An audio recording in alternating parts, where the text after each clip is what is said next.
ನಮಸ್ತೆ ವೀಕ್ಷಕರೇ, TV one Kannada ವಾಹಿನಿಗೆ ಸ್ವಾಗತ. ಬೆಳಗಾವಿ ಕಂಡಕ್ಟರ್ ಮೇಲೆ ದಾಖಲಿಸಿದ ಪೋಕ್ಸೋ ಕೇಸ್ ಹಿಂಪಡೆದ ದೂರುದಾರೆ. ಬೆಳಗಾವಿ ಕಂಡಕ್ಟರ್ ಮೇಲೆ ಮರಾಠಿ ಪುಂಡರು ಹಲ್ಲೆ ನಡೆಸಿ ಬಳಿಕ ಪೋಕ್ಸೋ ಕೇಸ್ ದಾಖಲಿಸಿದ ಪ್ರಕರಣಕ್ಕೆ ಸಂಬಂಧಪಟ್ಟಂತೆ ಕಂಡಕ್ಟರ್ ಮಹದೇವಪ್ಪ ಮೇಲೆ ದಾಖಲಾಗಿದ್ದ ಪೋಕ್ಸೋ ಕೇಸನ್ನ ದೂರುದಾರೆ ಹಿಂಪಡೆದಿದ್ದಾರೆ. ಪೋಕ್ಸೋ ಕೇಸ್ ದಾಖಲು ಮಾಡಿದ ಸಂತ್ರಸ್ತೆಯ ತಾಯಿ ಈ ಕುರಿತು ವಿಡಿಯೋ ಹೇಳಿಕೆ ಬಿಡುಗಡೆ ಮಾಡಿದ್ದಾರೆ. ನಾವು ಕೂಡ ಕನ್ನಡಿಗರೇ ಇದ್ದೇವೆ. ಈ ಜಗಳವನ್ನ ಕನ್ನಡ ಮರಾಠಿ ಜಗಳ ಮಾಡಲಾಗ್ತಾ ಇದೆ. ನಾವು ಕೂಡ ಕನ್ನಡಿಗರು, ಇದನ್ನ ಬೆಳೆಸಬೇಡಿ ಅಂತ ವಿಡಿಯೋದಲ್ಲಿ ಹೇಳಿಕೆ ಕೊಟ್ಟಿದ್ದಾರೆ. ಬೆಳಗಾವಿಯಿಂದ ಬಾಳೆಕುಂದ್ರಿ KH ಬರುವ ವೇಳೆ ನನ್ನ ಮಗಳು ದವಾಖಾನೆಗೆ ಹೋಗಿ ಬರುವ ವೇಳೆ ಟಿಕೆಟ್ ಸಲುವಾಗಿ ಆದ ಜಗಳ.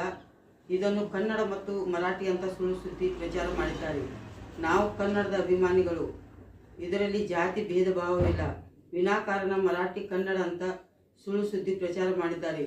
ಇದರ ಬಗ್ಗೆ ಮಹಾರಾಷ್ಟ್ರ ಕರ್ನಾಟಕದ ಮಧ್ಯೆ ಜಗಳ ಪ್ರಾರಂಭವಾಗಿದೆ. ಇದನ್ನು ನೋಡಿ ನಮಗೂ ಬೇಜಾರಾಗಿದೆ.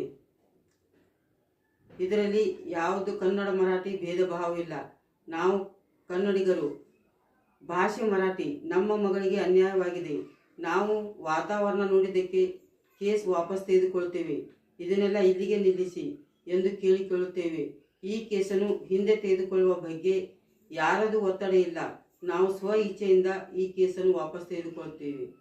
Bureau report Pradeep Patil, TV one Kannada, Belagavi.